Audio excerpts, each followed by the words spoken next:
এই নারী বিষয়ক কমিশনের বিষয়ে প্রফেসর ইউনূসের মনে হয় খুব উচ্ছ্বসিত। ওই যে কইছি না ওনার এনজিও বায়াস আছে, সেই থেকে উনি বলছেন যে কয়টা করে ফেলা যায় তা দ্রুত করে ফেলতে হবে, আর পাঠ্য বইয়ের মতো ছাপায় বিলি করতে হবে। কোন কমিশন নিয়ে প্রফেসর ইউনূসকে এত উচ্ছ্বাস প্রকাশ করতে দেখেছেন? দেখেন নাই। আপনি তো স্যার পড়েন নাই রিপোর্ট, না পড়ে বিলি করার কথা কইলেন।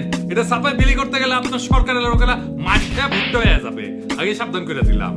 একটু সামাল করে স্যার। উনারা কামের চাইতে আকামে বেশি পটু, আর 2 নম্বর হচ্ছে উনারা একেবারে বাংলাদেশের সমাজ, রাজনীতি, জনগণ, গণমানুষ এই সম্পর্কে কিছুই জানেন না। আপনি বলবেন এখানে শিরিন আপার মতো মুরব্বী আছেন, তাদেরকে আমি এই কথা বলতে পারি যে পারি স্যার। শিরিন আপা কইলেই সেটা অমৃত হয়ে যায় না। উনারে আমরা কিছু বলি না জাফরুল্লাহ ভাইয়ের সম্মানে, কিন্তু উনি একজন পার ইসলামোফোব মহিলা।